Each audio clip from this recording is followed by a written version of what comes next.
আপনার শরীরে বা চেহারা নষ্ট করার জাদুর কিছু আলামত। এই বিষয়টা কিন্তু একটু গভীরভাবে শুনুন। অনেকেই শত্রুতা করে, অনেকেই ঈর্ষান্বিত হয়ে এই জাদুগুলো করতে পারে বা আপনার ক্ষতি করার জন্য এই জাদুগুলো করতে পারে।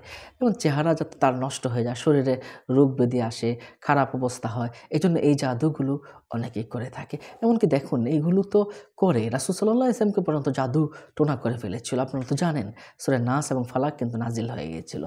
তো আমাদের কিছু ভুলের কারণে আমরা আমল থেকে দূরে সরে যাই।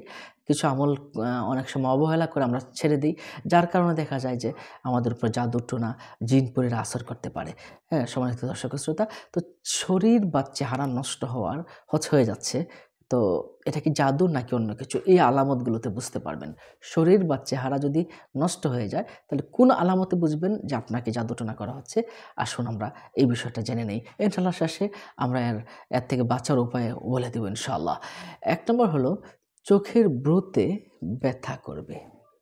চোখের ভ্রুগুলো আপনার চিনচিন, চিনচিন করে ব্যথা করবে। হ্যাঁ? তো এবং চোখে ব্যথা করবে।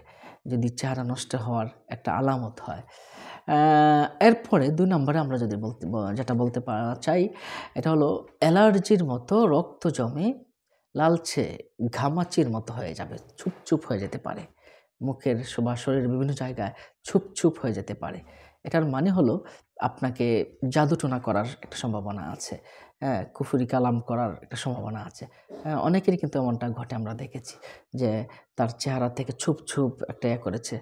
এটা হলো চেহারা এবং শরীর নষ্ট করার কিছু আলামত। এটা বোঝা যায় যে মানুষ জাদুটোনা করেছে।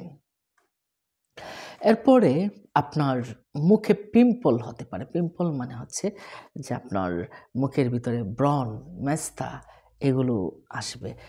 মেস্তার নিচে কালো দাগ পড়ে যাবে। মেস্তা হবে তার নিচে আবার কালো দাগ হয়ে যাবে। হ্যাঁ, অনেক মেডিসিন ওষুধ খাবেন কিন্তু তাতেও কোনো কাজ হবে না।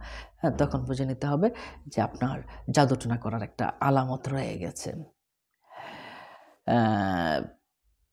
অ্যা এরপর আরেকটা আলামত হলো চোখে, কানে, নাকে, ঠোঁটে এই যে এগুলোর আকৃতিটাই পরিবর্তন হয়ে যাবে। মনে হবে সার্জারির মতো। কিন্তু আসলে আপনি কিছুই করেননি।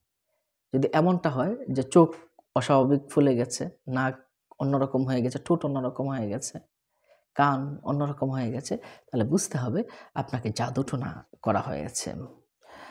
এরপরে আপনি চোখের পাতাসহ চোখের ৪ কোণ কালো হয়ে যাবে। চোখের ৪ টা কোণ একদম কালো হয়ে যাবে।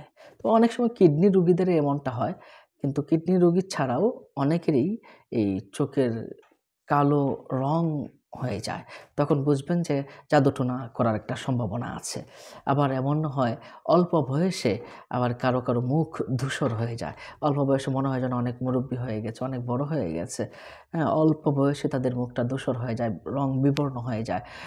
এটা যদি হয় তাহলে কিন্তু আপনি বুঝে নিবেন এই সমস্যাগুলো থেকে আপনি বুঝে যাবেন যে আপনার চেহারা নষ্ট করার জাদু করা হয়েছে, কালো জাদু করা হয়েছে, তাবিজ টোনা করা হয়েছে। এর থেকে বাঁচার কি?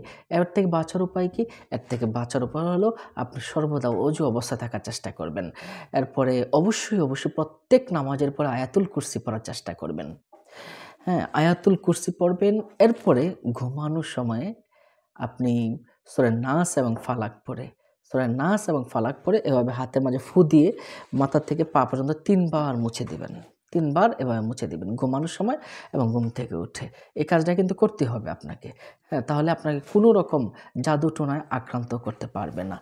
আর বিশেষ করে এই দোয়াটা পড়বেন। আমি বলে দিচ্ছি, আপনারা একটু শিখে নিবেন। এই দোয়াটা সকালে ৩ বার, সন্ধ্যায় ৩ বার। সবকিছু ভুলে গেলেও এটা কিন্তু ভুলবেন না।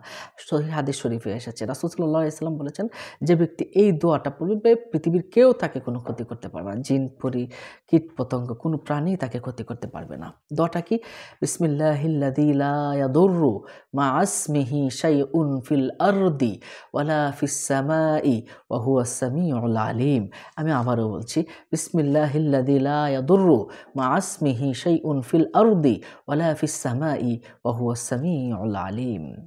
এই দোয়াটা পড়বেন। এছাড়াও আরেকটা দোয়া আছে। এই দোয়াটাও ৩ বার পড়বেন। আউযু বিকালিমাতিল্লাহিত তাম্মাতি মিন শাররি মা খালাক। একটু লিখে নিতে পারেন। আউযু বিল্লাহি আউযু বিকালিমাতিল্লাহি তাম্মাতি মিন শাররি মা খালাক। আউযু বিকালিমাতিল্লাহি তাম্মাতি মিন শাররি মা খালাক। এই দোয়াটা পড়বেন ৩ বার। সকালে ৩ বার, সন্ধ্যায় ৩ বার।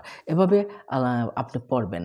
আর মনে রাখবেন, আপনি আমল যত বেশি করবেন ততই আপনি ইনশাআল্লাহ ভালো থাকবেন।